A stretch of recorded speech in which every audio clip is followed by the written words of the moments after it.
Just a quick request. Hare Krishna. Welcome everybody. We are waiting momentarily. A quick request.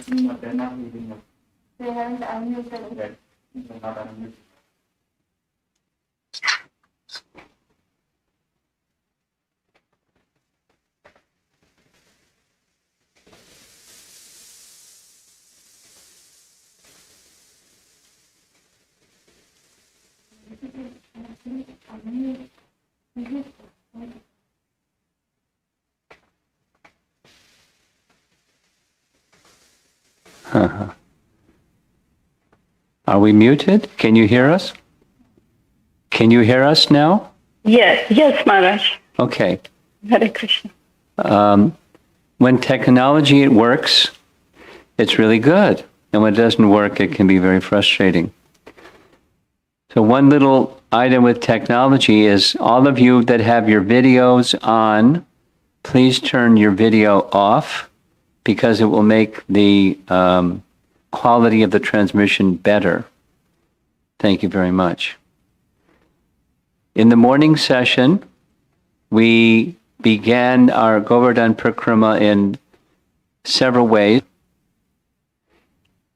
Govardhan is most perfect amongst those who are in Sakya Rasa. Here's the reference. This is Vishwanath Chakrabarti Thakur writing in his commentary in Srimad Bhagavatam, Canto 11, Chapter 12. He writes, "The inhabitants of Braja are most special. By bhavas, without mixture of karma or gyan, without desires, by bhakti yoga with madhurya, vatsalya, sakya, and dasya bhavs, they attained me. The gopis attained me with madhurya rasa. The cows attained me by vatsalya rasa. The mountains, like Govardhan, attained me with sakya rasa. The animals and trees and shrubs, though unintelligent, snakes like Kaliya, attained me with dasya rasa." Now, that may be a bit of a surprise that Kaliya achieved dasya rasa. He seemed to be pretty envious, but here's the authoritative description. And connected with all of this is, we heard there are two other personalities, namely Yudhisthira and Uddhava, are also described in Bhagavatam as Sakya rasa. Of course, they have a mixture of other rasas along with friendship. But in sequence, Uddhava, Yudhisthira Maharaj, and Govardhan, most perfect. Purnatama Sakya Rasa.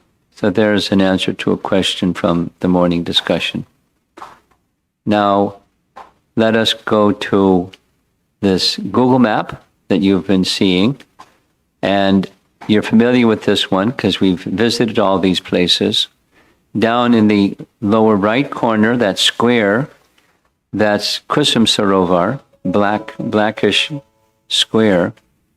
And next to it is the Ratna Kund.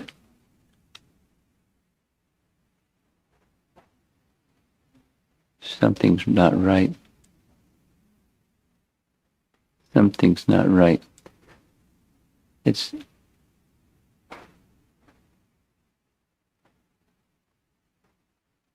Yeah, it is right. Ratna Kund. We're going to be going down the side of Govardhan Hill to Manasi Ganga. You see where number 3 is in this map. And then there's Govardhan Town. That's number 4. 3 and 4 is where we're headed. And if you notice, number 5 is directly across from Kusum Sarovar.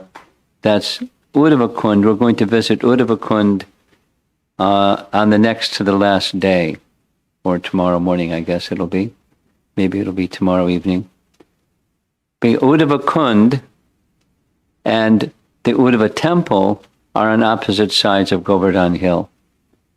So that's the map of where we are and where we're going. We're heading for Manasi Ganga. And as we move along, Govardhan starts to make its appearance.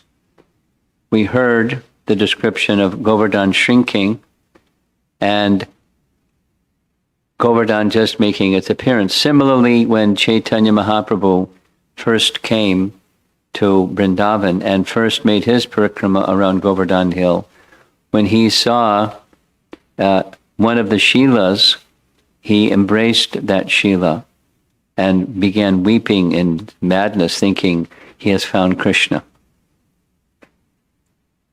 So here the hill gets a little taller, and as we're moving along, still a little taller. And there are many places along the side of the road where devotees set up a little place of worship. You see towards the center, there's a few shilas stacked upon one another. This is a practice of local devotees for making a residence at Govardhan Hill where they can in their next birth take birth and reside by the side of Govardhan Hill. And here's a place where some shilas are set and worship is done by the local devotees on a regular basis. Now, some of you may or may not know the name of this devotee, Tribhuvanath Prabhu. Tribhuvanath Prabhu was a Prabhupada disciple who started the Hare Krishna movement when he was a teenager in the UK. And he was very enthusiastic, very dynamic, very effective, very much loved by all the devotees, individual. And he left his body early, and he made this request that his Pushpa Samadhi be placed by the side of Govardhan Hill. Very nice. It was much simpler before. They've made it a little bit nicer since then. But that's many, many years ago this was put in place. Here's the same area of Govardhan Hill during the rainy season. Looks quite different when rain is there abundantly. Here's the same image, but just a little closer look. And here you can see where devotees do their worship of Govardhan Hill, right at Govardhan Hill itself. In the morning session, we mentioned this nice devotee, Sarup Das Baba, who is a pujari at the Jagannath Temple in Radhakund. We're going to visit there. We'll see his photos, a nice sadhu. And he's made these maps after extensive journeying around Govardhan and other places in Vrindavan as well. So this shows his drawing. Next, we're going to see a Google Map image, but there's Manasi Ganga. Over on the left side of Manasi Ganga is Chakratirtha. We're going to visit that first. And there's several other places. There, Mukharavind. Mukharavind is the mouth of Govardhan. And the sitting place of Sanatana Goswami, we'll visit there as well. And on the right side of Manasi Ganga, you'll see the Manasi Ganga temple and the Haridev temple, and we're going to visit all these places this evening. To the left and to the right, you'll see the image where Govardhan Hill subsides, and all around, and then again to the far right is where it again resumes, and Govardhan town is basically built on top of where Govardhan Hill has subsided into the ground. So notice at the bottom, you'll see Sakhi Stali. We're going to visit Sakhi Stali on our way back up the other side of Govardhan Hill. This is just to give you a picture of where we are and where we're going. Here's the image Google image of Govardhan town. That's that white area on the left. That's where all the rooftops are made, looking like that. The shape of Manasi Ganga is different. Here is the details of where we're going to be visiting. Number one at the very bottom, that's the entering point. That's where you, from the Parikrama path, you go into Manasi Ganga. We're then going to go first to Chakaleshwara. Chakaleshwara is number 2. Then Mukharavind, number 3. And the Manasi Devi, 4, and Haridev, number 5. Those are principal places, and there's multiple sub-places in between. So let's go to number 2. The Chakaleshwara Mahadeva is in the Chakra Tirtha area. And it's described, the Chakra Tirtha area is described in Gopal Champu by Jiva Goswami, that at the time of Krishna's pastime of curbing the pride of Indra and torrents of rain came, from his mind, Krishna called Anantashesh and his Sudarshan Chakra to assist to give protection. So Anantashesh immediately manifested, massive form, a serpent form, made like a boundary wall surrounding the area underneath Govardhan Hill so the water wouldn't come. And Chakra, Sudarshan Chakra, moved rapidly around and around and around and around and evaporated all the water. And since that lasted for 7 days and 7 nights, at the end, Sudarshan Chakra was exhausted. And so he took rest in this vicinity. It's known as Chakra Tirtha. And according to Bhakti Ratnakar, the Chakra Tirtha is one of the places where Krishna would perform his swing pastimes with Radharani. And Chakaleshwara Mahadeva is one of the, we'll see an image shortly, it's right next to the Bhajan Kutir place of Sanatana Goswami. What you're looking at in this photograph is Sanatana Goswami's, one of his Bhajan Kutir places, which was one of his favorite places. He engaged in chanting the Hare Krishna Mahamantra exhaustively every day, seated by the side of Manasi Ganga. He considered it a very sacred place, which it is. Nearby, just to our left, as you're looking at his Bhajan Kutir, is a place called Chakaleshwara Mahadeva. According to those in detailed knowledge of the Dham, there are 5 principal places where there's protectors of the Dham, Kshetrapal Shiva, they're called, and this is one of the 5 principal ones in all of Vrindavan. The 5 Shilas there represent the Pancha-mukhi Lord Shiva, and here are the devotees worshipping the Pancha-mukhi Shiva, the Shivalingas. And during Kartik month, he gets a very special attire, nice turban, a nice cloth covering him and decorated very nicely, and all the other lingas similarly.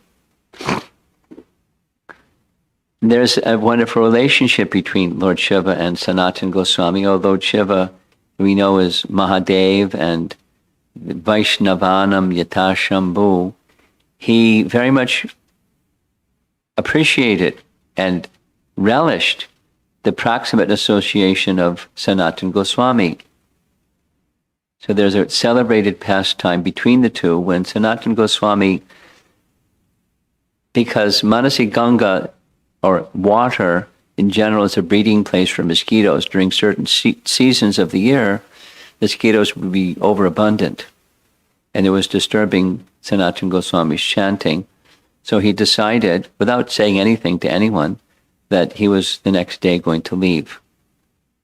And it is said that in his dream, Lord Shiva came and said, please don't leave. Please don't go. I'll take care of the mosquitoes. Please stay at least one more day and you'll see. So Sanatana Goswami was a bit amazed and acknowledged. And it is said from that day until today, the mosquitoes don't go in that area. There may be other places in Manasi Ganga, but not around Sanatana Goswami's Bhajan Kutir. Sanatana Goswami had very strict vows. Chaitanya Charitamrita describes his vows were like lines in stone. He wouldn't violate them for anything.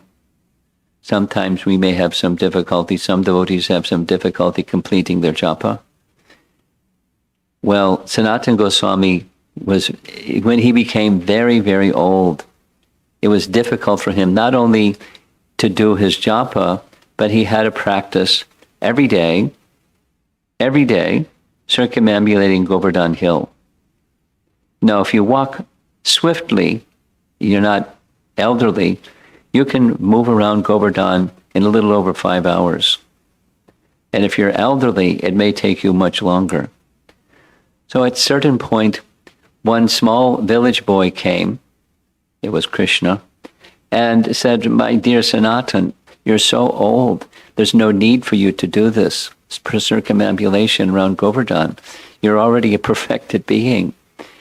And so he said, let me do this. I'll bring a Govardhan Shila with the footprints of Krishna, and you circumambulate around this Govardhan Shila with Krishna's footprint and the marks of a cow 7 times, and it's the same as going around the whole of Govardhan. And that this young village boy, who was Krishna himself, brought a nice Govardhan Shila, and Sanatana Goswami from that day forward followed that practice.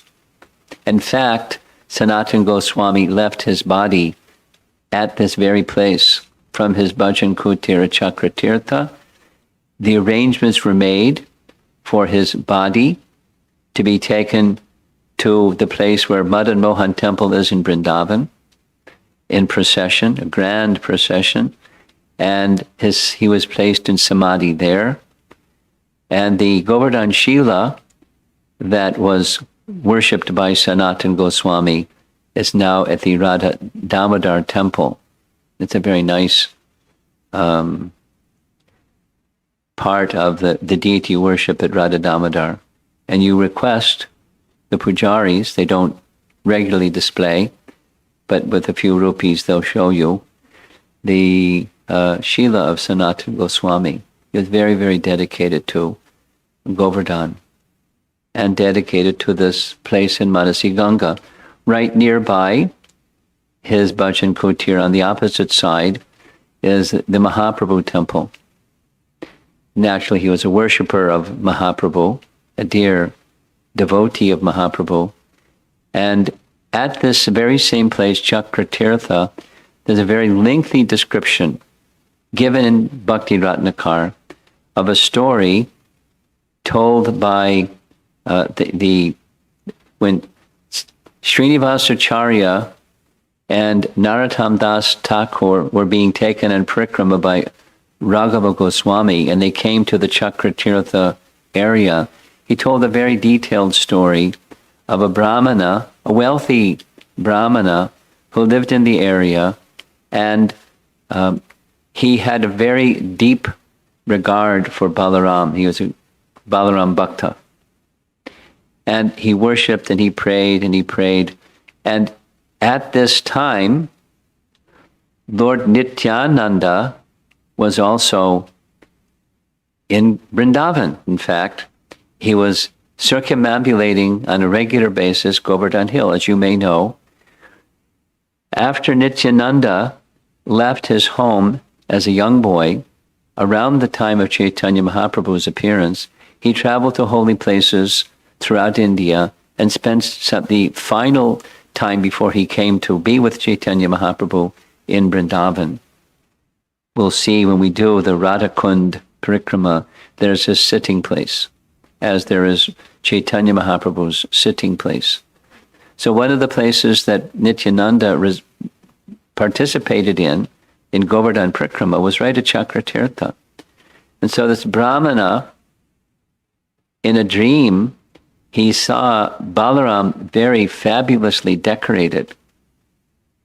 And then he saw Balaram turn into a Brahmana, who was Lord Nityananda, and said, very soon I will meet you.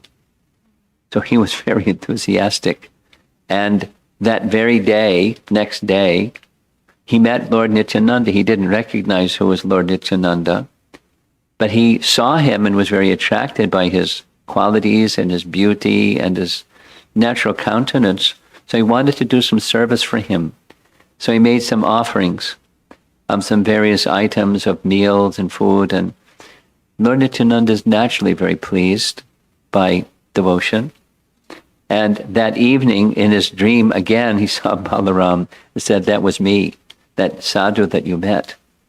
So he was very eager to find Lord Nityananda again the next day. And he went, and there he was. So the Brahmana's heart was fulfilled, recognizing that Lord Nityananda was Lord Balaram. They spent several days talking together, discussing topics of Krishna, right here in Chakratirtha. And this Mahaprabhu temple by his side, of course, is Lord Nityananda. So these celebrated two individuals during Chaitanya Mahaprabhu's time. There's now a temple commemorating these activities with Sanatana Goswami and with this Govardhan Brahmana interacting with Lord Nityananda. Very sweet pastimes. Now, how was Manasi Ganga formed? And the details are told in different places. One of these is told in Garga Samhita, in Gopal Champu.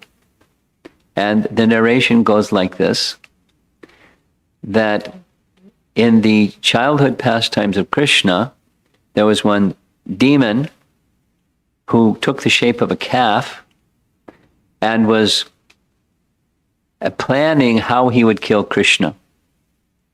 Krishna detected this is not a calf, this is a demon, and he pointed it out to Balaram and told him, watch out. So they snuck up behind him. Balaram, Krishna, shows here he grabbed his horns, but he actually grabbed his hind legs, twirled him around, and by centrifugal force, he lost his life. And the demon then took again the shape of a demon instead of the shape of a calf, and he was killed. So Krishna was very proud of himself. So he went to the gopis and gave the good news. Another demon has been killed. And when Radharani heard, this was a calf, and you're the killer of our protected calves? And Krishna said, no. He wasn't a calf, it was a demon. He said, well, regardless, you've killed a calf. And so you're sinful, don't come near us. We want nothing to do with your sinful reaction. So Krishna was smiling and said, very well, what atonement must I do to overcome the sin? And Radharani said, you have to bathe in the Ganges. And Krishna said, that's very unreasonable. The Ganges is so far away. And Radharani said, well, that's the cure for killing a brahmana, or killing a cow. You have to take bath in the Ganges. You have to figure it out.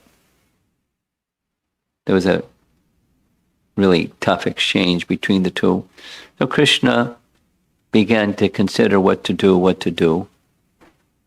And from his mind came the Ganges. And the Ganges then became known as Manasi Ganga because the Ganges came from Krishna's mind. And Krishna was getting ready to take bath in the Ganges, and Radharani said, what? The Ganges is so far away. This is another trick of yours. And so Krishna said, no, it's not a trick, watch. And he called out, Ganga Mai, Ganga Mai, and she appeared right from Manasi Ganga, riding on her crocodile carrier. And the gopis were astonished. And they didn't know what to say. They just paid their obeisances to Ganga Mata. And from that day forward, they accepted that Manasi Ganga is actually the Ganga. Then there's another description given where one Brahmana who had been on pilgrimage to various holy places and had spent some time on the eastern side of India where the Ganga flows, he came to Vrindavan. And he was telling of his travels and described to the devotees headed by Nanda Maharaj what his experience was. When one time when taking bath in the Ganga, lo and behold, Garuda came, flying, carrying one of his favorite meals, a big serpent. And as he was flying, the tail of this long serpent touched the Ganga. And immediately the body of that serpent, which was transformed into a four-armed Vishnu form, and a Vaikuntha Vimana came and took that form back to the spiritual world. Just see how powerful is the Ganga. The Brahmana was very enthusiastic, and immediately Nanda jumped up, said, let's go. Let's take bath in the Ganga. Now, the residents of Vrindavan, they're already in the spiritual world. They're with Krishna in the spiritual world. But they observe regulations for purification. That's part of their nature. Even those that are perfected souls, they perform activities for purification. He didn't consider we're in the spiritual world already, so forget it. He said, let's go tomorrow. So as you know, Nandagram is some distance from Govardhan. So they made preparations that day and began their journey. And at night, they set camp by the side of Govardhan Hill. And Krishna was very surprised. Where is Nanda Baba? Where is he going? So he asked him, and his father said, we heard this, all the glories of Ganga. And so we're going on pilgrimage to take bath in the sacred Ganga.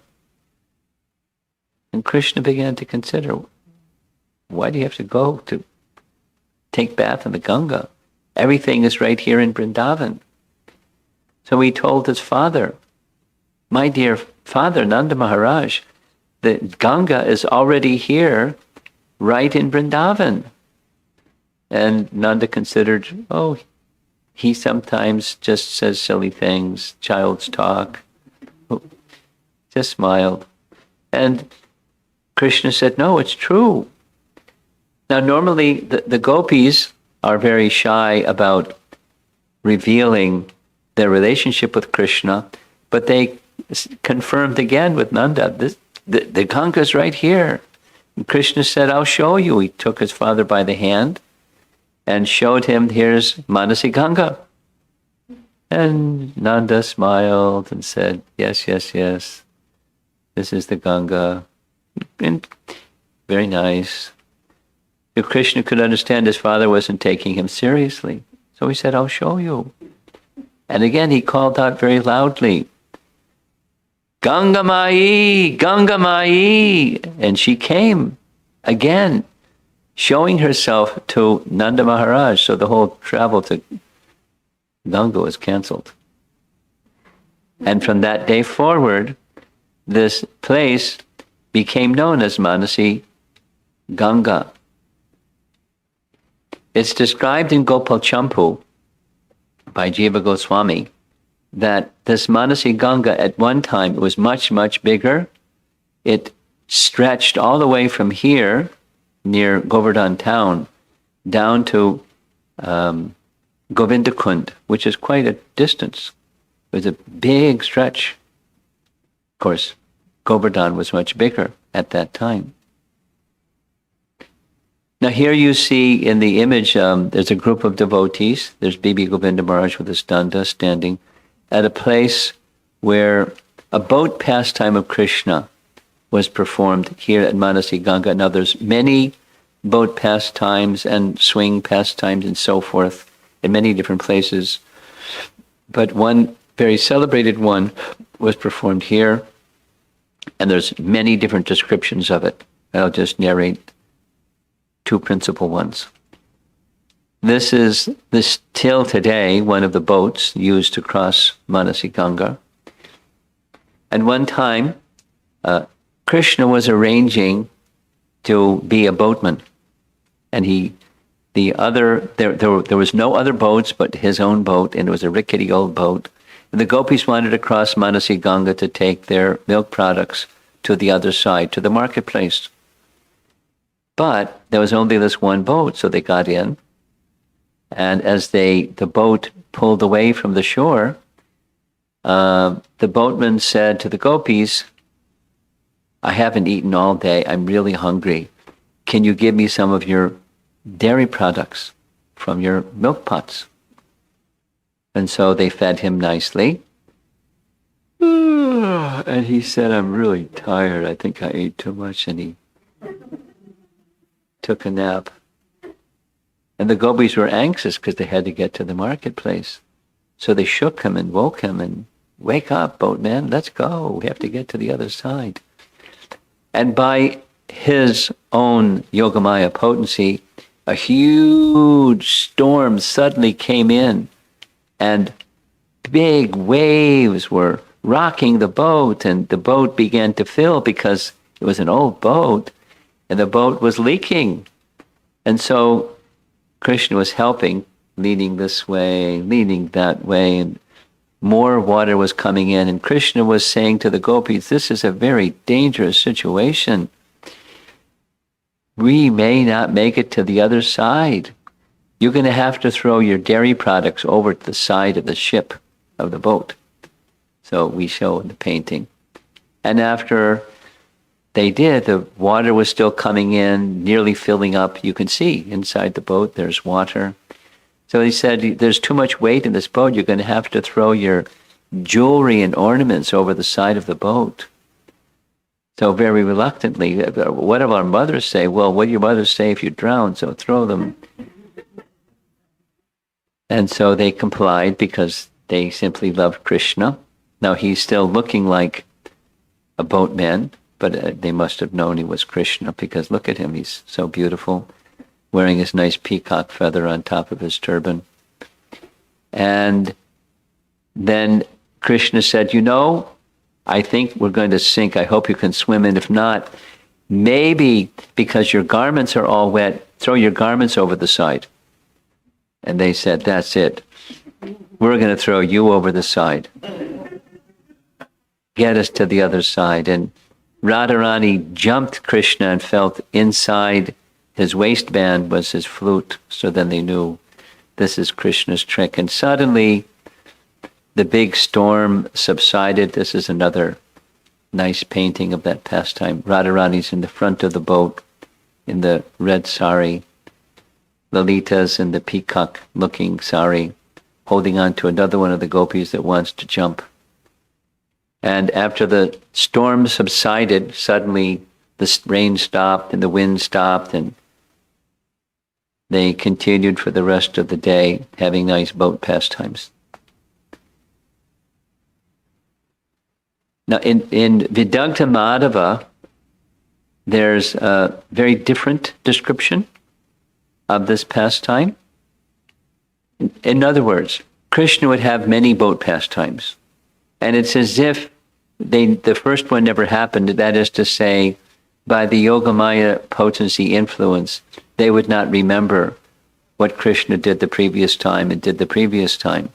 Just a new and fresh series of pastimes. So in Vedanta Madhava, the description is, the cowherd boys made a dam so that the water of the Manasi Ganga would stop flowing, and it started overflowing, and the gopis were in great anxiety, and they went to Krishna and asked for Krishna's help. So he took leaves from a palasa tree and made a boat and said, let's cross the boat. Let's cross into the other side of the Ganga. Come quickly. So they got in the boat, and Krishna was saying funny things, and they were saying funny things back. Radha understood what Krishna wanted, and Radha embraced Krishna, and that's the end of the story. Doesn't continue on. Boat pastimes is one, like tax pastimes we're going to hear shortly about. One of the many varieties of tax pastimes of Krishna. So there's Manasi Ganga, and at the far left is that same spot that we saw the devotees standing, where the boat dock or the boat ghat was situated in Manasi Ganga. Now we're going to visit the mouth or Mukharavind of Manasi Ganga, that structure that you see right in the center. That's the temple of the mouth of Govardhan. The Shila with the garland around it in the center, lower center, that's the mouth of Govardhan. And the one that's vertical, you'll see it's said that this is the Mukut Shila with the impression of Krishna's crown on it. And here's a close-up of that same Mukut Shila. And here in front of us, this is the mouth of Govardhan Hill. And many people come, you see the clay pots, and offer milk and worship this Govardhan Shila. A lot of worship has gone to this Govardhan Shila, Mukharavind Shila. Now we're going back to the Google map, and next we're going to see number 4 and number 5, Manasi Devi, as in Manasi Ganga. And here's the temple. Now look above, there's Durga, and below there's 4 deity forms. We're going to see a close-up of those 4 deity forms. They do change things from time to time. Look now behind, this is an old picture where the Durga image is much smaller. And here's a close-up of each of these 4 personalities. On the far left, this is Manasi Devi. And next to her is Kaila Devi. That's a name of Durga in this area. And next to her is the lion carrier of Durga.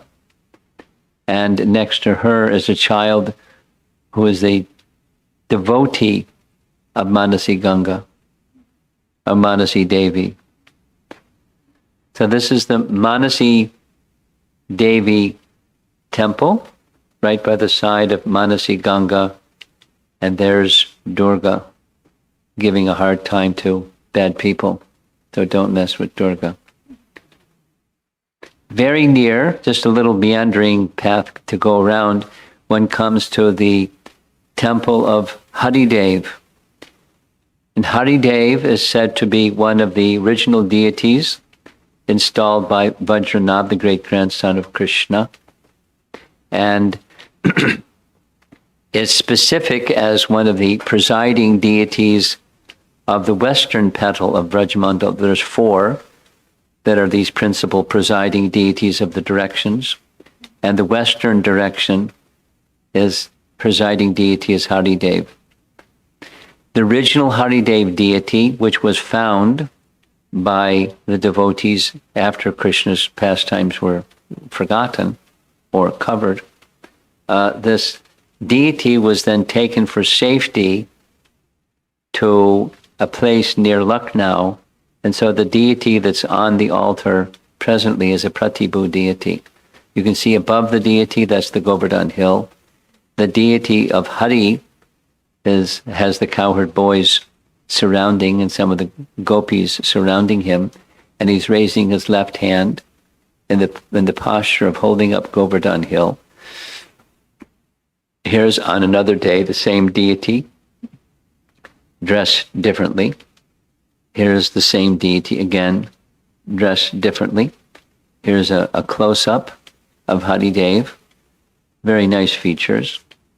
And you can see behind him, look where his left hand is rising. Behind him, this is one of the old-style deities where the deities were bas-relief. That is, the whole deity was not standing alone, but a stone piece behind him. And again, here's another photo, another day of the deity being dressed.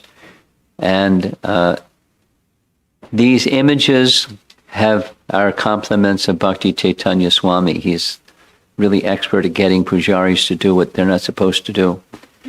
Allow you to take photographs, because they have all over the place, no photos, and they're sometimes really intense about it. But he has such a soft manner, and he knows how to work with these people that they allow him to take photos. Here's the lotus feet of the Haridev deity, nicely decorated, as you can see. So that's it for our visit to Manasi Ganga. This is a photo of Tamal Krishnaraj dropping a few palmfuls of Manasi Ganga water on his forehead for purification and sanctification. So now we're going to go out to the road, and as we entered, we're going to leave Manasi Ganga area and go through Govardhan town. You follow the red line, and you see a 6 and a 7. We're going to visit these two places. Now, 6, these, by the way, these photographs, the Google Maps, again, this is Bhakti Chaitanya Swami's work. One of his favorite places is a sweet shop. There's many other photos I'm not showing you, but this is jalebis, and this is son papri. He seems to really have special appreciation for the son papris that are made at this sweet shop, and many others. It's a celebrated place, a very, very famous place. It's packed with like three stalls wide of sweets. Well-known shop. And just across the street, almost across the street, is a Lakshmi Narayan temple, and you may be interested to know that there are 108 Divya Deshas for the Sri Vaishnavas, and this is one of them. And it's a Lakshmi Narayan temple, but notice above Narayan, he has a peacock feather. So that is this, Vrindavan is one of the places, and this is the deity. Lakshmi Narayan deity. And you turn the corner to go down again along the side of Govardhan Hill, and I want to bring to your attention what that sign says. Puncharika Lota. So there's a spelling of Lota, that's L-O-T-H-A in English, that means waiting. And another spelling of Lota is L-O-T-A, will go to the place, Lota Baba, and there they spell it L-O-T-A, meaning that one of Krishna's cowherd boyfriends was named Lota.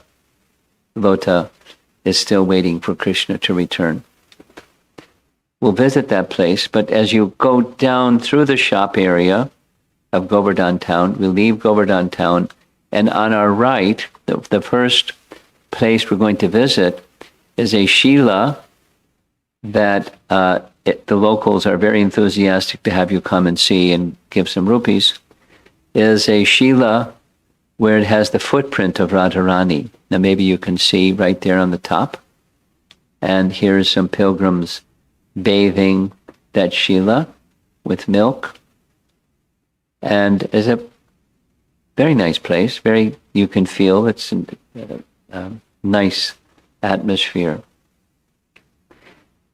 And here we can directly pay obeisances to Govardhan Hill. Now, as you see, the size, the height of Govardhan rises sharply And on this side of Govardhan Hill, it's almost vertical. And it's a natural place for the devotees to gather together and have Sankirtan when you go on Parikrama together. On the top of the hill is a little structure called Dani, Raya. Dani has to do with the tax pastime that took place here. And Raya, it means Krishna in the local language. So the pastime is connected with an event that was arranged by Vasudeva, Krishna's father. Krishna's father wanted the welfare of Balaram and Krishna. Of course, all of his relatives that were in Vrindavan, but specifically Balaram and Krishna. And so he arranged with Bhaguri Muni to perform a yajna at Govinda Kund. Bhaguri Muni was the son of Garga Muni. We know who Garga Muni is. He did the name-giving ceremony for Krishna, a very celebrated Brahmana in Mathura town or Mathura city. His son was the chief priest in Vrindavan. He would recite for the pleasure of Nanda. He would perform yajnas for the pleasure of the Vaishnavas. And so he was the natural one for Vasudeva to be engaged in this yajna. So it's a big yajna. And the gopis came to know that there's going to be a big yajna by Bhaguri Muni down at Govinda Kund. And so they came ready to offer their dairy products, so much ghee and all sorts of items that would be useful for the yajna. Now, Krishna came to know that the gopis were bringing their dairy products. So there's many different places and many descriptions of the tax pastimes, which apparently, like the boat pastimes and the swing pastimes, there were many different places and many different versions and ways in which, because Krishna had a certain enjoyment tendency in different pastimes with the gopis, and this was one of his favorites. Rupa Goswami has written a whole book called Dan-keli Kaumudi in relation to this tax pastime that takes place on top of Govardhan Hill. Raghunath Das has similarly written his book, Dan-keli Chintamani, commemorating this pastime. Another celebrated place, those of you that have been to Vrindavan, you know where Sankharshan is. It's another tax pastime place. It's a narrow gully to get to one of the gopis' villages, and Krishna confronted them wanting tax and so forth. So this nice image is from the Sankharshan pastime. In Raghunath Das's, I'm just going to cover a little bit of what's in the book. It's a very nicely written literature. When Krishna comes and sees Radha, he's stunned by her beauty, and Krishna considers, is this a blossoming champak vine? No. Champak vines are stationary, and this being moves. Is it a lightning flash? No. Lightning shines only for a moment in its sky-born cloud, and this being remains continually before me. Is it a river with splendid waves? No, for rivers are formless, and this being has a very beautiful form. This is Krishna's contemplating the beauty of Radharani. And similarly, when Radharani sees the beautiful form of Krishna, she considers, my dear beautiful-faced friends, what is this before us? Is it a fresh monsoon cloud? Is it a sapphire blossom? Is it a newly sprouted blue lotus flower? Ah, it is none of these, because this form before us causes me to burn with passionate desire. I know this must be the wonderful dark moon of Gokula standing before us on Govardhan Hill. There's this beautiful poetry in the exchanges between Radha and Krishna, but it's not always very complimentary. Krishna says, you've been coming by here all the time. I'm the son of Nanda Maharaj. You haven't paid taxes. You have to pay taxes. And he starts to describe what the tax is that they have to pay, speaking specifically about Radharani. For the red sindura mark on your parted hair, you must pay the toll of 100,000 glittering crystal stones. And for your beautiful braids, which glisten like black mascara, you must pay the toll of 200,000 charming sapphires. Oh, girl with the beautiful eyebrows, for your forehead, which shines like a golden half moon, you must pay the toll of 100,000 splendid moonstones. And on and on and on. He's appreciating, quote, the beauty of Radha and saying because of your beautiful features, your tax is going to be very high. And remember, the Krishna and the gopis, they're from the cowherd community. So Vaishyas, there's one thing that Vaishyas like, and that's bartering.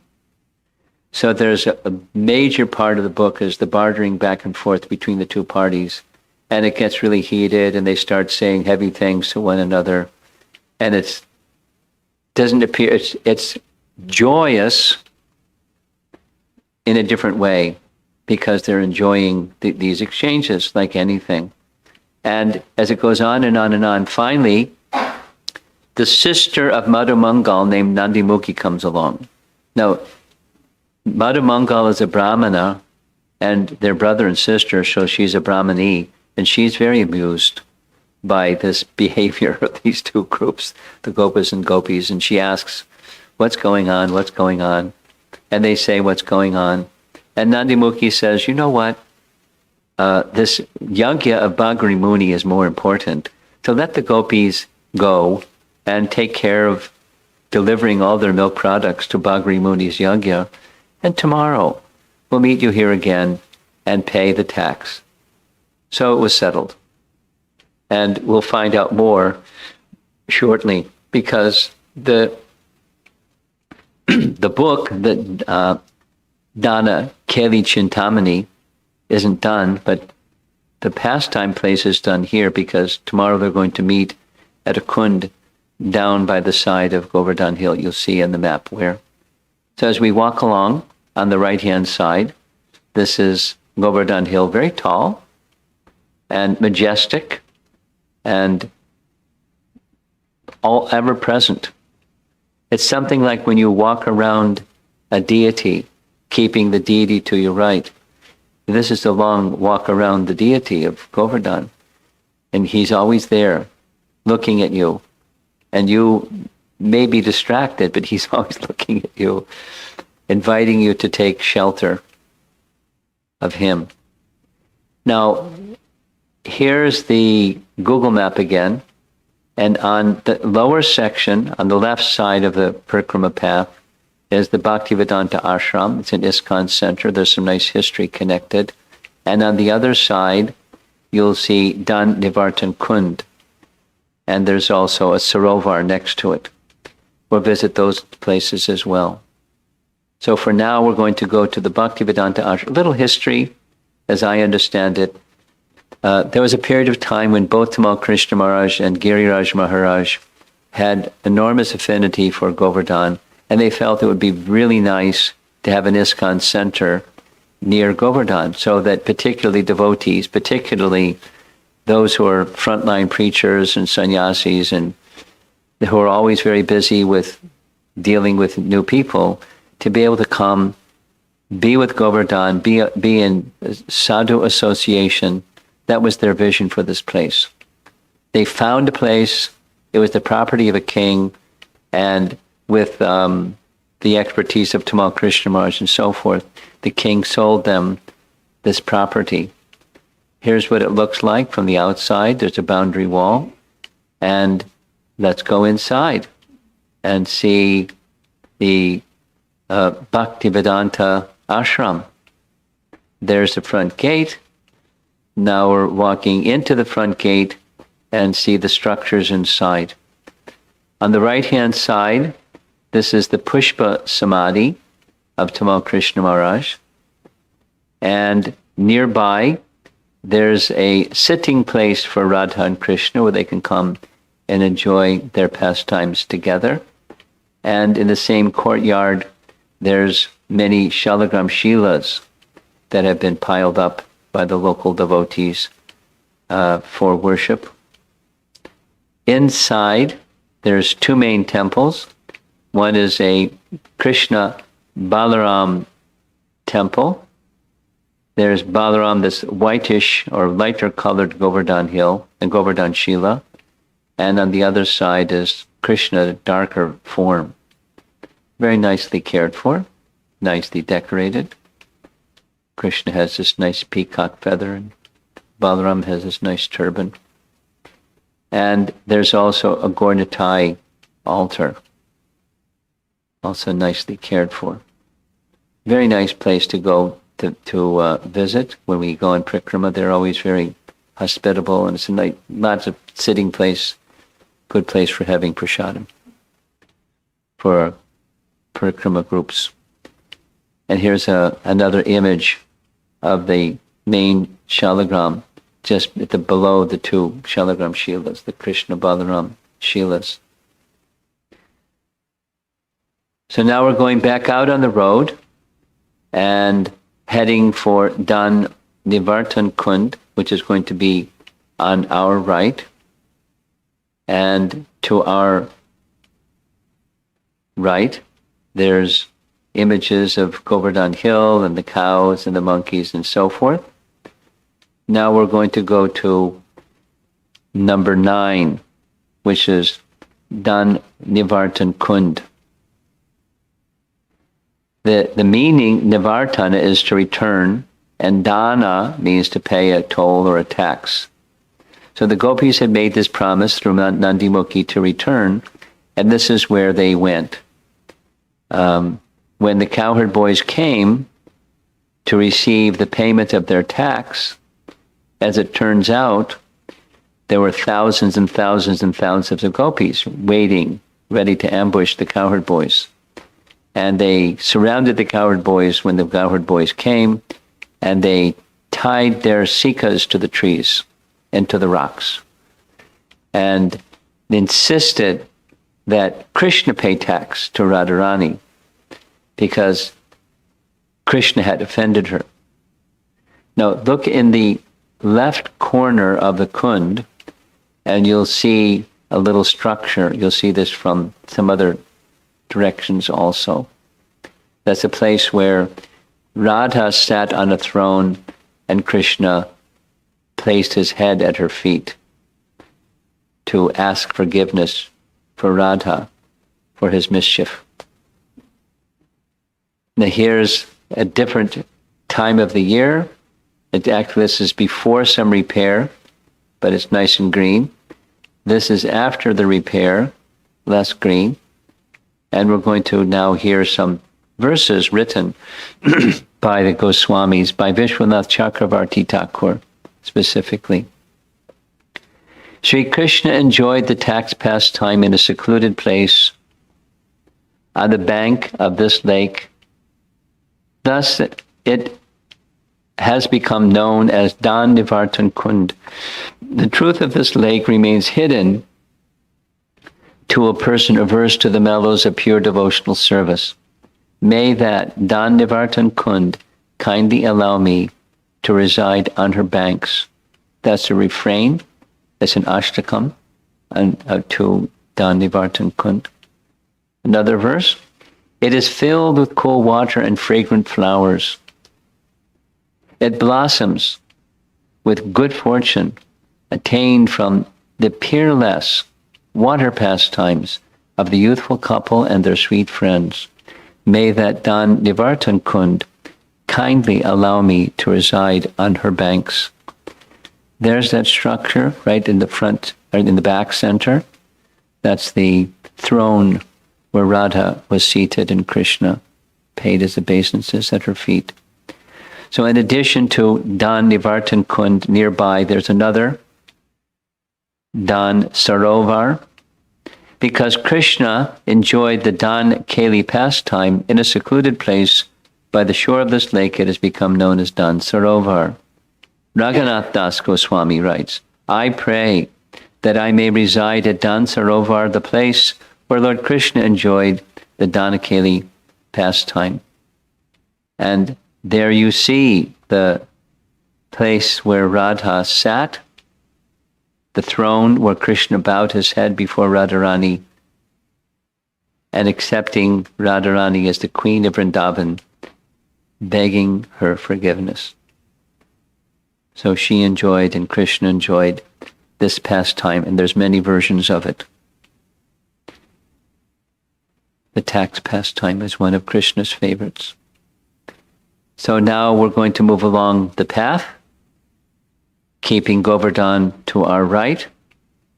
And as we see, the height of Govardhan is rising up, and it's very steep. Here is a little bit further from a distance. And as we go along, of course, there's different times of the year. We see more greenery sometimes than others. But the whole picture of Govardhan is very, very beautiful, very charming. And the cows, of course, love being by the side of Govardhan Hill. And here we see one of the celebrated Nilagai. See that fellow up at the top? It says, Nilagai means, in local language, means a black cow or blue cow. And it's a cow, but not a cow. It's more like a deer or an antelope or something. But they like it at Govardhan Hill. There's a lot of them. Now here's another Google map showing way over at the far right, that's Radhakund. Way over at the far left, that's the tail of the peacock, or the tail of Govardhan, Punchari. And there's Govardhan town in the middle. So just to give you a picture of where we are, you can see just to the left of center, the hill of Govardhan gets very large and much taller, and then starts to taper off towards the other end. We're going to move along the side and take a look at number 10, because the last place we were at was Dan-nivartana Kund number 9. Number 10 is a very special place. It's a large Shila that you can reach by the inner path. By the inner path means you can see where the Govardhan Hill is. That's that darker picture that running vertically across the top of our screen. And where the tar road is, that's the outer path. The inner path is much nicer. And the inner path, you follow that little walking red line, and you can reach this Govardhan Shila. It has a few friends, some monkeys, waiting for the next pilgrims to come. And there's somebody there to assist the pilgrims to literally worship and bathe with milk this special Shila. So after having visited this large Shila, number 10 on the map, there's a long stretch. That's where the Anakut for the worship of Govardhan Hill was set up. And number 11 is Anyor town, where those white roofs of buildings are. So it's a long stretch. And here's another map showing the same thing. Anyor town is towards our left. Govardhan town is towards our right. There's Jatipur village at the bottom. Now this is a flip side. Anyor is, it's a little confusing. I'll just skip this picture. This is a photograph of one portion of a large section where the Anakut was set up when the Brijvasis were making their offerings to Govardhan Hill. It's a very large area. And here's an image of the Govardhan Puja offerings to Govardhan Hill. There's prayers we'll find in our writings of the Goswamis about the Govardhan Hill and its majesty. Here's one. Who will not take shelter of Govardhan Hill? The best of mountains, the friend of Gokula, the charming bumblebee that for 7 days stood on the graceful whirl of the lotus flower of Lord Krishna's hand and protected Braja from the mouth of the Indra crocodile, raining a great monsoon. What pious person will not take shelter of Govardhan Hill, whose peak is the place of the pastimes for Lord Krishna, the master of the Surabhi cows, and near which is blissful Govinda Kund, where a Surabhi cow, followed by humbled Indra, bearing the waters of the celestial Ganges, bathed Lord Krishna, and secretly crowned him the king of the Surabhi cows.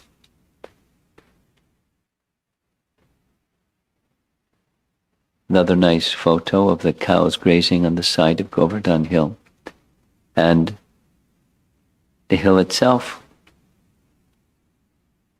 very photogenic place. Very serene, very soothing, just to see the images and cows happily grazing. So now we're going to move into Anior town. On the top, that's the Govardhan Hill. And below the top, that's Anior town, where all those white, lighter colors are. That's the settlement of Anior town. And we're going to take a look now at number 12, which is Sankharshan and Gopal, and number 14, from the perspective of Sankharshan and Gopal, we'll take a look at number 14, which is the Gopal temple. And here's the Gopal temple, Gopal Raya temple. This was built on the order or the instruction of Madhavendra Puri. Actually, to the left is the old temple, the darker color, and to the right is the newly restored Gopal Raya temple. And down below, that's the Sankharshan and Gopal. So we're looking from a distance at the Gopal temple. We'll see the Gopal temple from the other side of Govardhan Hill also.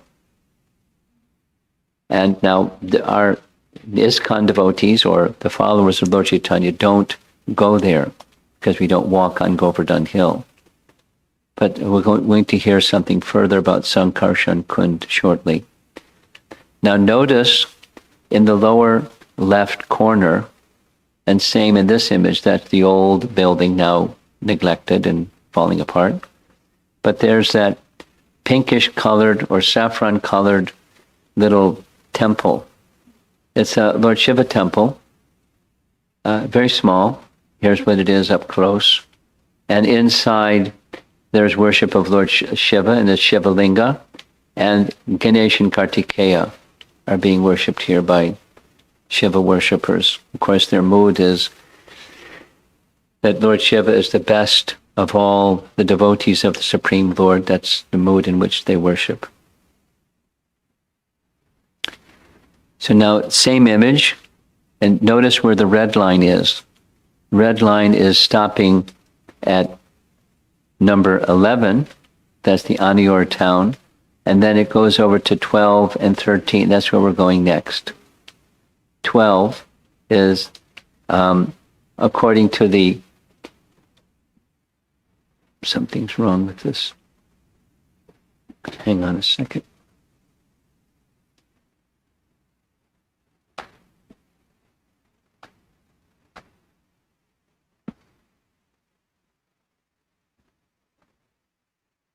Yeah. The Vishnu Purana and the Adi Varaha Purana both speak of the Sankharshan Kund. And they speak that specifically the glories of Sankharshan and Kund.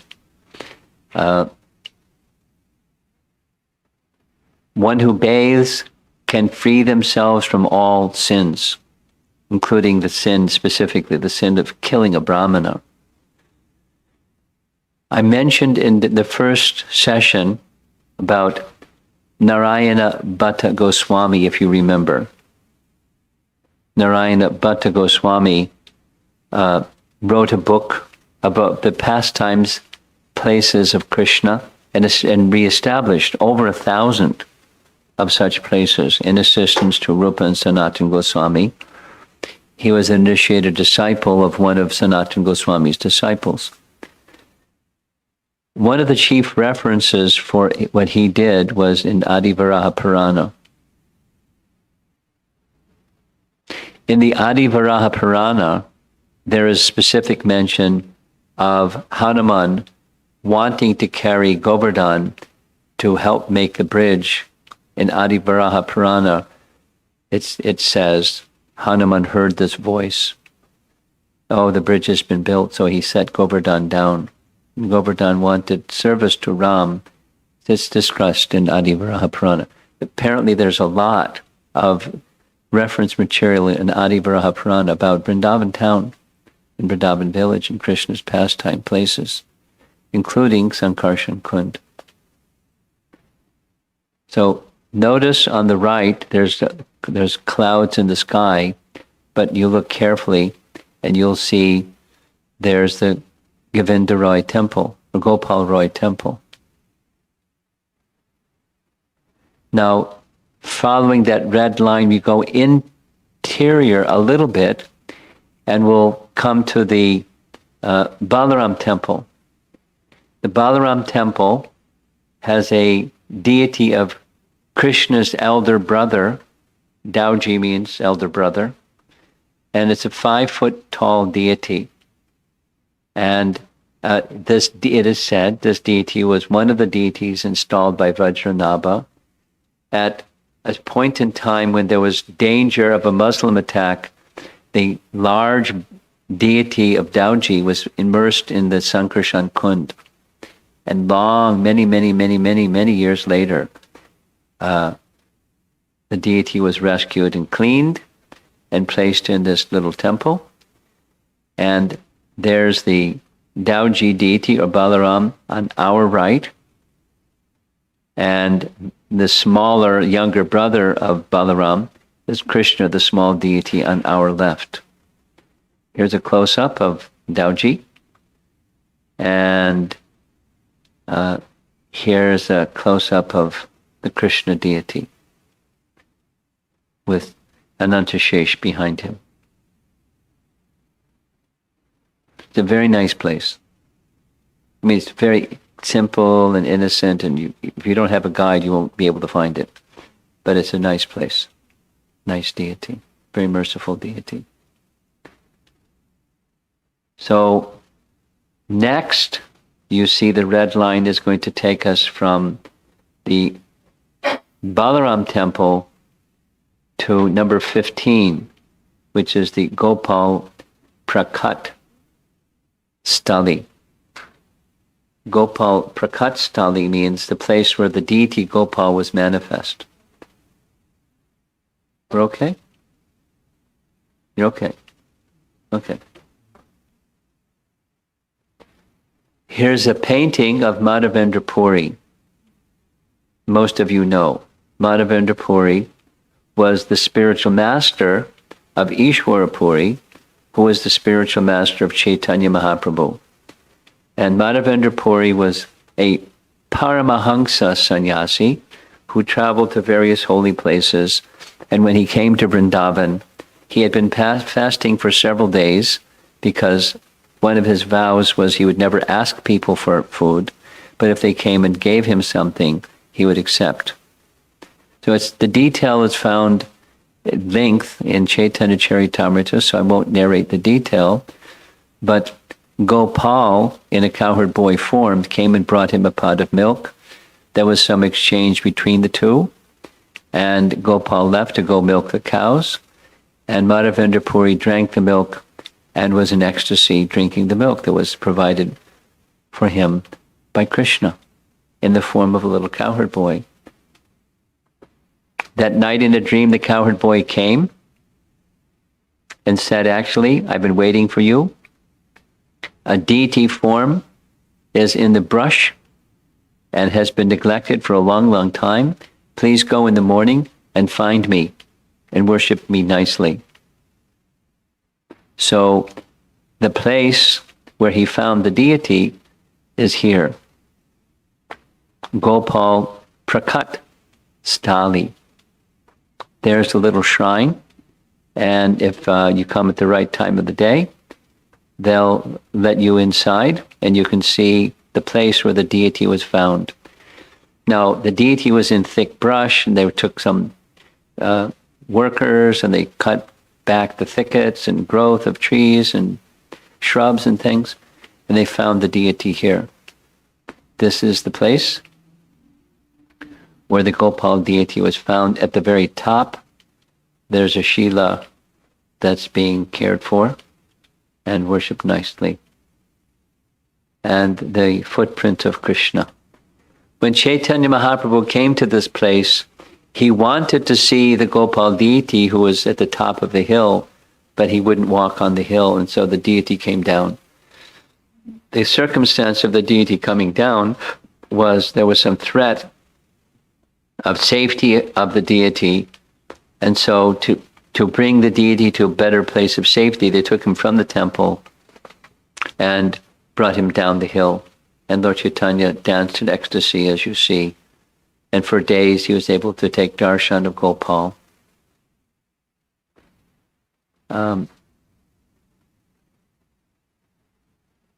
Nice pastime.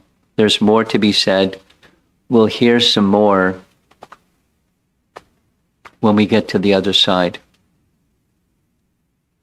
Well, and when we get to Govardhan, to Govinda Kund. Govinda Kund. We'll hear some more. Here's a nice local deity of Gopal, but it's in the Shila form. Now we're going to spend some time just discussing the pastime of Krishna's lifting of Govardhan hill. Krishna saw that the cowherd men, headed by his father, were busily arranging a sacrifice. So he asked his father what was the purpose of the sacrifice and the tradition behind it. And as Nanda Maharaj began explaining, here's Krishna pointing to Govardhan hill, Nanda and the other elders and some little cowherd boys and some of the gopis. It's a nice painting of Govardhan hill. Krishna's father told him, Lord Indra is the controller of the rain. The clouds are his personal representatives, and they directly provide rainwater, which gives happiness and sustenance to all creatures. Not only we, my dear son, but also many other men worship him, the Lord and Master of the rain-giving clouds. Oh, Krishna had another point of view. Krishna argued, since Lord Indra cannot in any way change the destiny of human beings, which is born of their own nature, why should people worship him? May a sacrifice for the pleasure of the cows, Brahmanas, and Govardhan hill begin, with all the paraphernalia collected for worshipping Indra. Let this sacrifice be performed instead. There's many other things. See the area? This is where the Anakut is. This whole area was filled with offerings. Whew. Krishna continued, let many different kinds of food be cooked, from sweet rice to vegetable soups. Many kinds of fancy cakes, both baked and fried, should be prepared, and all the available milk products should be taken for this sacrifice. The Brahmanas who are learned in Vedic mantras must properly invoke the sacrificial fires. Then you should feed the priests with nicely prepared food and reward them with cows and other gifts. After giving food to everyone else, including such fallen souls as dogs and dog eaters. We don't know if they were dog eaters, but he mentions them. You should give grass to the cows and then present your respectful offerings to Govardhan Hill. After everyone has eaten to his satisfaction, you should all dress and decorate yourselves handsomely and then circumambulate the cows, the brahmanas, the sacrificial fires, and Govardhan Hill. Same painting we saw earlier.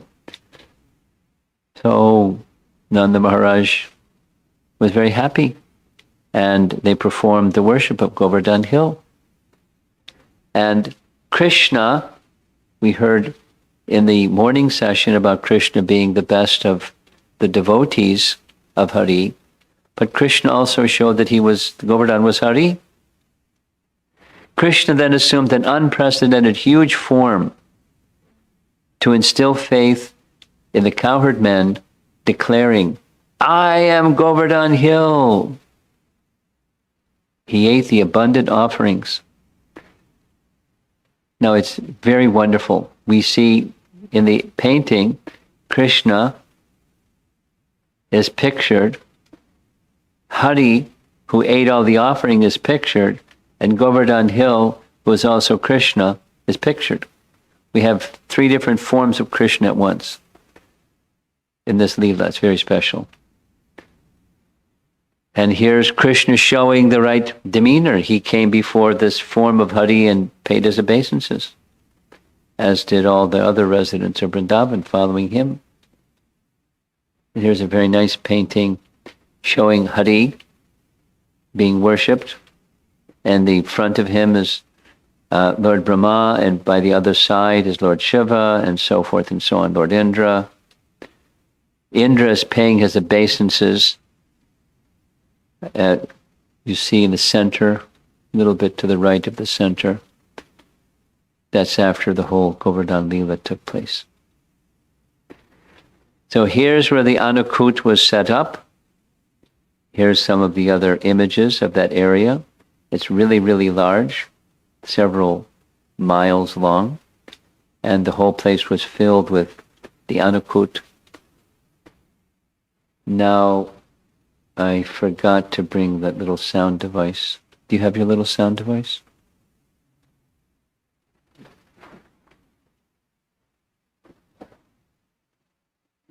There's some sound effects, which we don't want to miss out on because it's nice.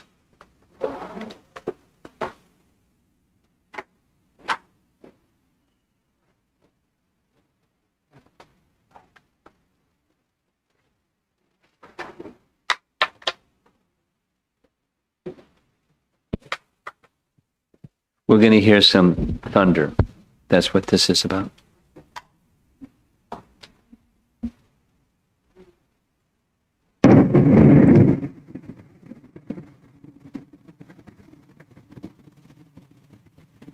Angry Indra sent forth the clouds of universal destruction,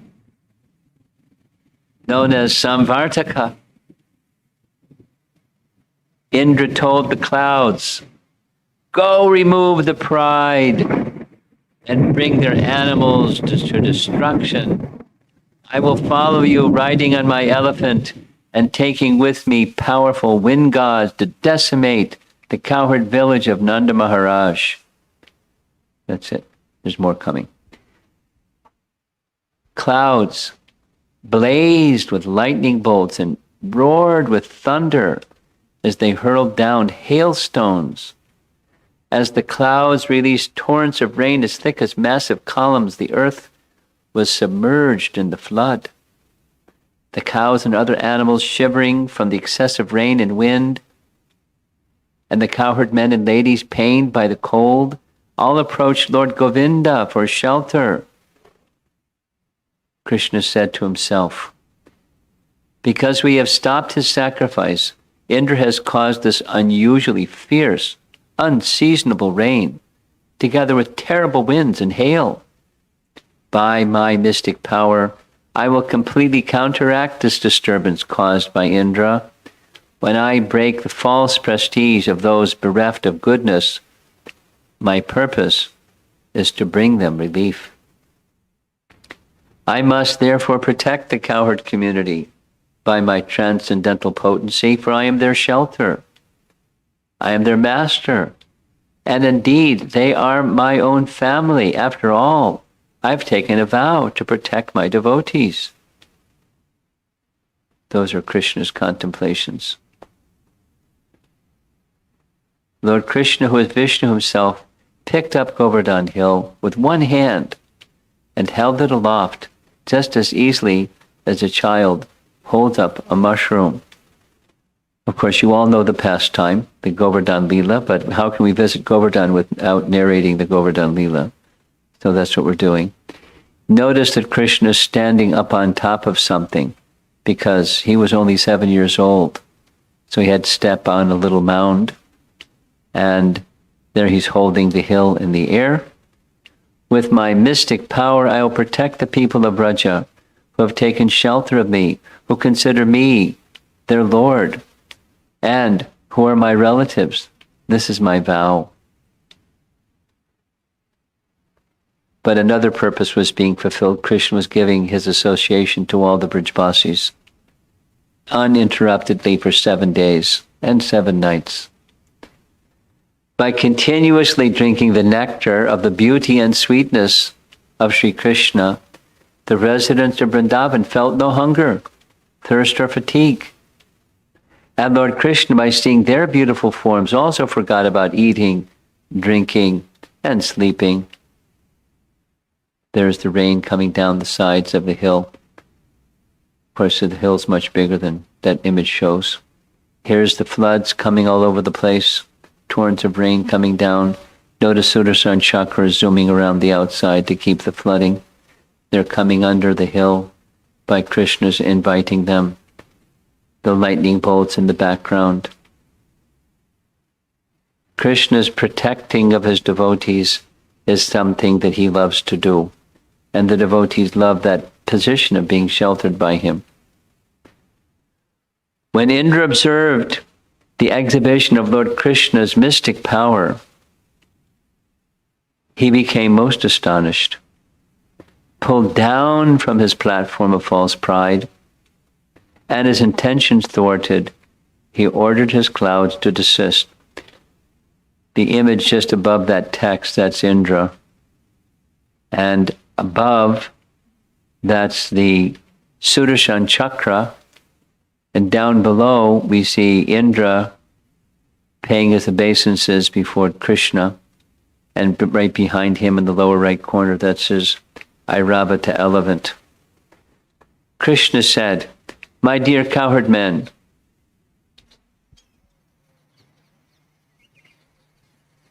that's birds chirping, because now the sun's coming out.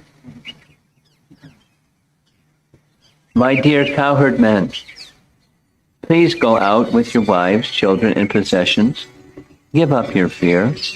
The wind and rain have stopped, and the river's high waters have subsided." While all living creatures looked on, the Supreme Personality of Godhead put down the hill in its original place, just as it had stood before. The residents of Vrindavan, overwhelmed with ecstatic love, came forward to greet Sri Krishna according to their individual relationships. Demigods sang his praises and showered flowers. A great universal festival took place. Demigods played their conch shells and kettle drums and began to sing. The image in the background is the shower of flowers, by the way. That's what's intended. So what follows is Indra realized his mistake. And there's details. Indra went to Brahaspati. What should I do? Brahaspati said, go with Surabhi. He went to the heavenly realm where there are Surabhi cows. He brought one Surabhi cow with him. And together, Surabhi, Indra, and Airavata came to offer their prayers, Indra to offer his prayers, and Surabhi to perform her Abhishek. So the Abhishek of Surabhi resulted in this Govinda Kund, and we'll see many images of Govinda Kund, very celebrated place in the pastimes of Krishna. There's Govardhan Hill just in the backdrop, rising very high. And by the side of Govardhan Hill, you'll see in the left corner of the photograph, there's some structures. This is where, when Madhavendra Puri found the deity, it's where he stayed. And there's other places we'll see shortly. Vallabhacharya came and stayed here for some time. This is a small deity of Gopal. A little bit of the history is Madhavendra Puri, after 1 year of worshipping Gopal, this is the deity of Gopal now in Natadwar, he entrusted the worship specifically to two brahmanas along with others who were assisting. And as they became elder, Raghunath Das Goswami entrusted the worship of Gopal to Vittala, the son of Vallabhacharya. Vittala, who was Vallabhacharya's son, had become very, very, very deeply, deeply devoted to Lord Chaitanya. So much so that Raghunath Das gave that service to him to worship Gopal. And we'll hear when we get to the other side some further details. But as you know, the Gopal deity is no longer in Vrindavan on top of Govardhan Hill. The Gopal deity was there for some time, but that Gopal deity is now in Natadwar. So we'll hear that history tomorrow. And that's the end. We ending at Govinda Kund, following still along the eastern side of Govardhan Hill. But there are many, many places to visit at the beginning portion of this Parikrama, and that's why we've divided things the way that it's been divided. And tomorrow morning, we'll navigate our way down to the tail, and in between things, the tail of Govardhan Hill and many interesting places there.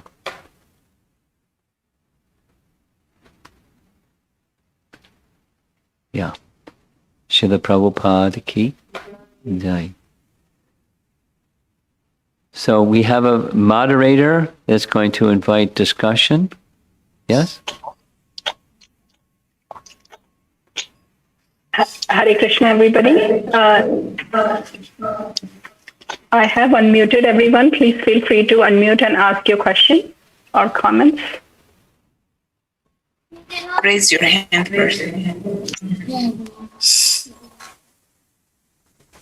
It's from 9, it's going? Okay, speak up so we can hear you.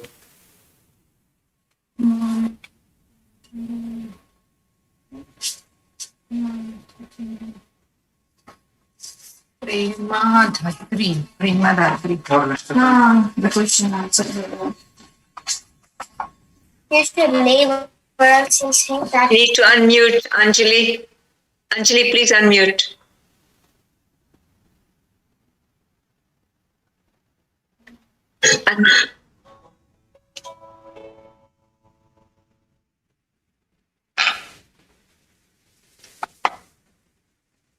Please unmute.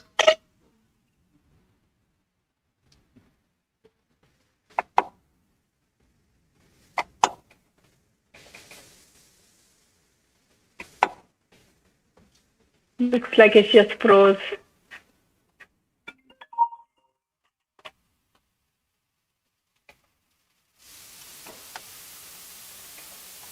Okay, while Anjali Mataji comes back, does anybody else have any questions? She can unmute now. She's speaking, but we can't hear her.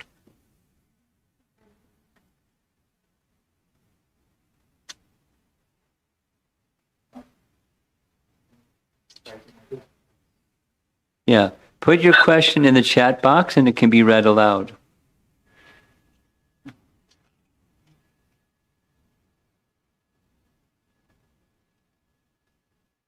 As I said, technology is great when it works and very frustrating when it doesn't. So I can see somebody is feeling a little frustrated right now. And she's laughing. Damodar Prabhuji, did you have a question? You can unmute. No, we don't have a question.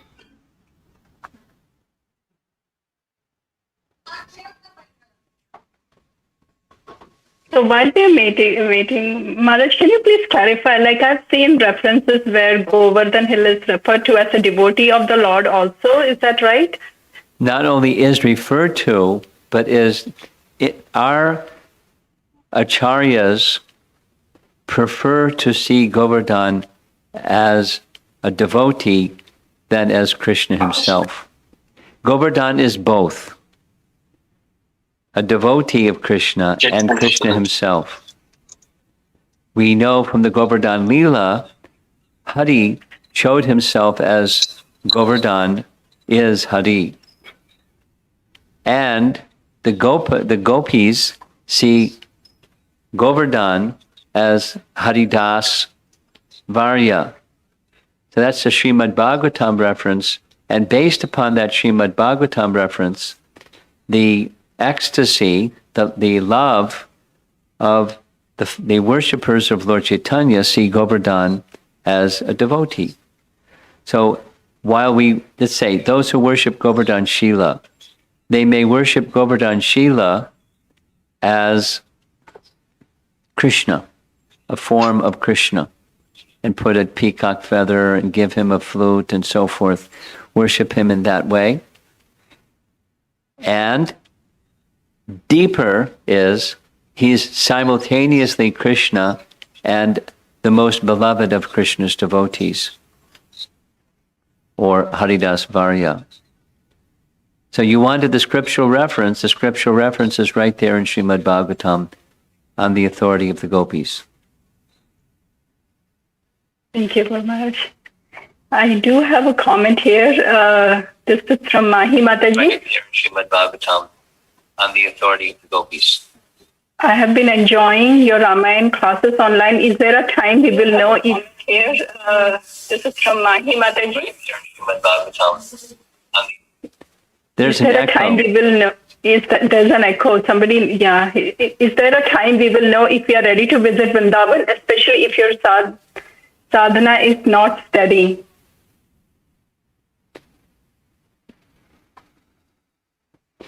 When we visit Vrindavan, we want to go in the mood of receiving the mercy of the Holy Dham. Just like when we chant the holy name, we want to receive the mercy of the holy name. We may not be so qualified.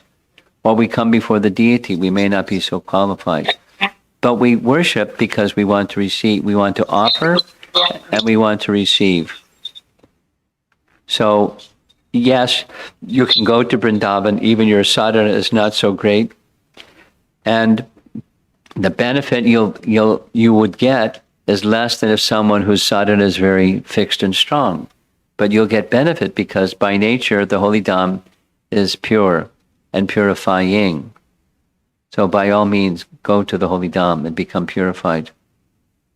Be ready for anything, though, because purification comes in many forms.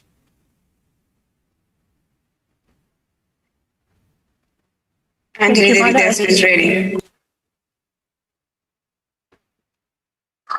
Hare Krishna, Dandavat Pranams, and thank you. Now we can hear you.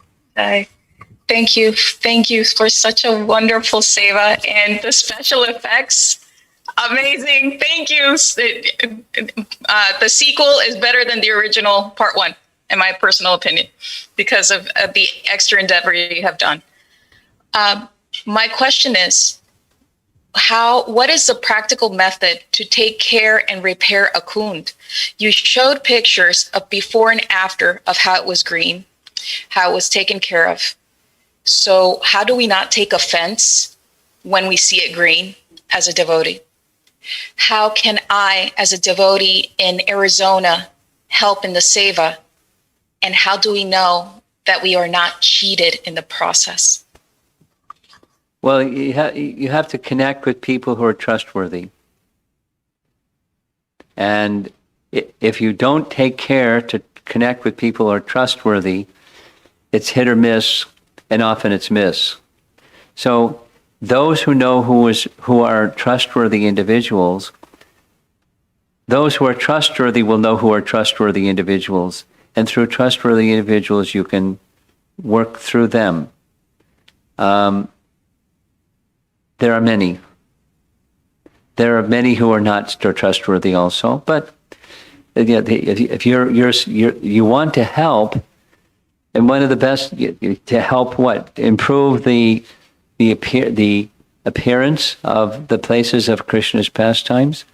One of the facilities that Prabhupada gave during his lifetime was, he called it the Mayapur Vrindavan Trust, MVT. And MVT had a purpose of improving the places of Lord Chaitanya's pastimes and places of Krishna's pastimes, like you saw at Gwal Pokar in the morning session. It was really run down. But it's called Bhaktivedanta Charity Trust, Bhaktivedanta Charity Trust has its trustees, and they spend money very wisely in improving things that are not just for ISKCON's benefit, for the benefit of devotees from all over the world, from all over all different backgrounds. So Bhaktivedanta Charity Trust is one very trustworthy place to offer some assistance, if that's what you wish to do. And in the meantime, how do I keep the story in my heart and look beyond the green of a kund, or the dilapidation of a kund?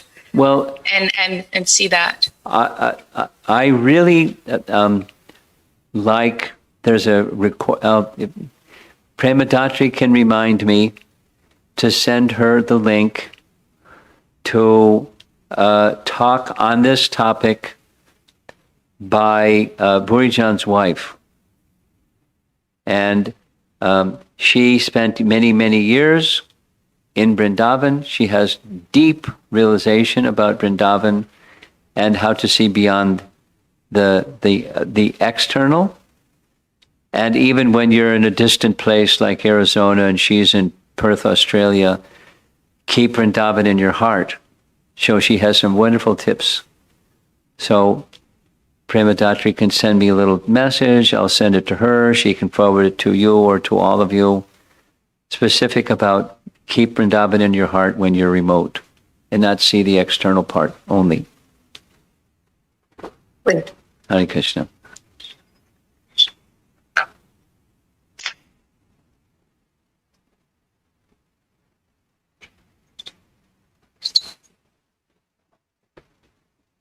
How are we doing? Anybody else? We have some local online people. Should we go to the local online people? Yeah, there's one more question, Maharaj. What's that? This is from Bryce. Hare Krishna. My question is, besides yoga and chanting, what practice or ritual to connection with Lord Shiva to become better devotee of Lord Krishna? He wants to know if it's advisable to approach Lord Shiva for the purpose of becoming a devotee of Krishna. That's the question? Yes. Well, our acharyas don't recommend that so much. The acharyas recommend going through the disciplic succession from Krishna to reach the devotion to Krishna. That's recommended. Now, the other, it's indirect and not recommended, but it's certainly possible. But the difficulty is that one can get lost along the way easily. So the direct is better. Okay? So now we're going to do some local questions. That means, our audience here in the central USA. But there may be people on from India, who knows? Go ahead. This question is from Mahati Kirti Mataji. Is there a story behind the appearance of Sankharshan Kund? Yes, we're going to do that tomorrow.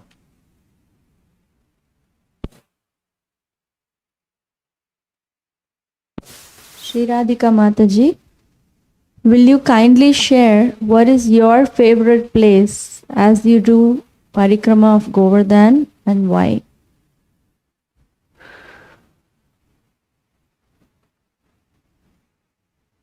Radha Kund, I think, is my favorite place. And why? Because as a follower of Rupa Goswami, he says it's the most revered place in the whole universe. And it's most revered because it's non-different than Srimati Radharani.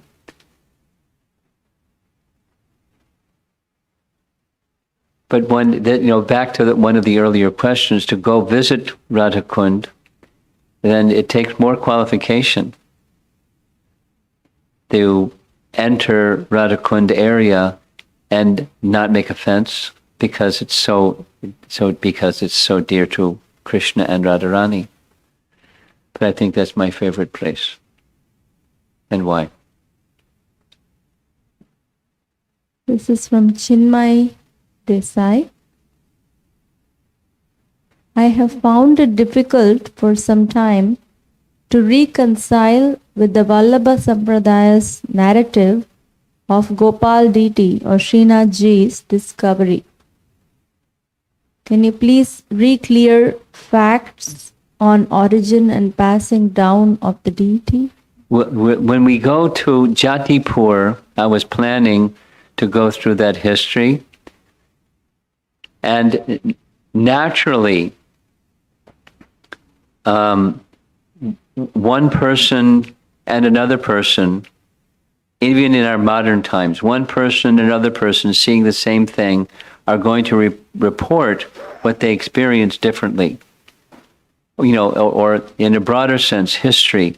The narrative of history is going to be different from one situation to another situation. Let's just take, American history. The American history of how the European settlers came and how it's told in a social studies class in grade school or junior high school is certainly different than from the Indian, indigenous American Indian perspective. Or, any depiction of history, European history, or, whatever it is. So that the narrative is different, understood. It's just natural.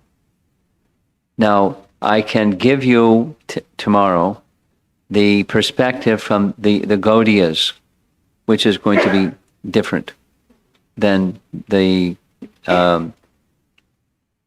Vallavas. There may be some similarity, but they're certainly going to be different. But tomorrow, if you don't mind.